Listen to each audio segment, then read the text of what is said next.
Hey, happy Friday to you. It is June 29th, and these are the Friday Funnies. Well, 'twas a rare day in Chicago. The temperature yesterday reached 100 degrees for only the 62nd time in the last 140 years. And it's not a lot cooler today. You see, we don't do extreme heat very well in the Midwest. We consider it to be one of the signs of the apocalypse. Whereby places like Palm Springs and Phoenix, they think temperatures above 100 are no big deal because it's that hot in the desert every day. And as they like to say, it's a dry heat. Well, let me just say this about dry heat. It's still freaking hot. All dry heat means is that you don't sweat and you can't spit because the heat has sucked you dry. But that aside, here's hoping that we've seen our last 100-degree day for a while. Now, perhaps the heat had something to do with the amazing response received this week by the website Gazelle. Gazelle polled their visitors and asked them which they would rather give up for a weekend, their iPhone or sex. And incredibly, 15% polled said they craved their iPhone more than sex. All I know is that these people have a lot better apps than I do.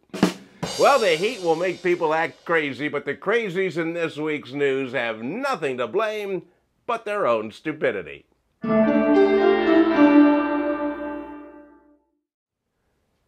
James Tyndall of Portland, Oregon is on the lam. He skipped out on his court-mandated drug treatment program and left town, but not before posting a rather taunting message on Facebook stating, "Fresh out of another state, catch me if you can." His next post was shorter, and it just said, "I'm in Alabama." He also posted a sonogram of his unborn son, which showed the name of the Alabama hospital where it was taken. And this narrowed down the search for him substantially. A few days later, James Tyndall received a message on his Facebook wall that said, "This is the police. Come out with your hands up." And he was arrested a short time later and sent back to prison to complete his sentence.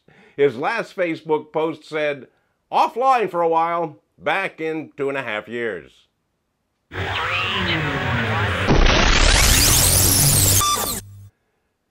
Anthony Janus tried to rob the Bayshore City Bank in Long Island, New York. He handed the teller a note demanding money, and the teller handed it back to him, stating that she was currently out of cash. He left the bank rather confused, but since he still had the note, he went to a beauty salon about a half a block away and tried to get money there.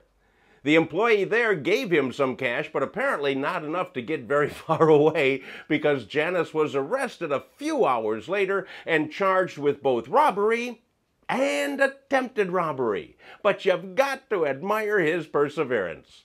Anthony Janus, you are the winner of this week's Stick-to-Itiveness Award.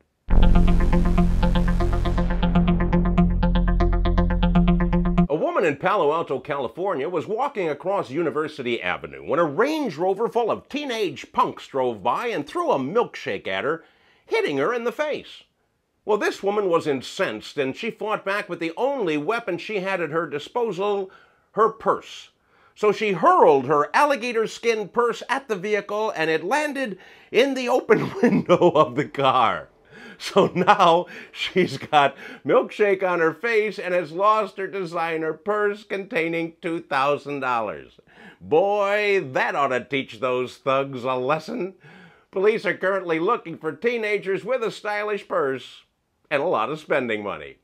Hey, that's all I have for you this week. Please stay cool, drink a lot of water, add scotch to taste.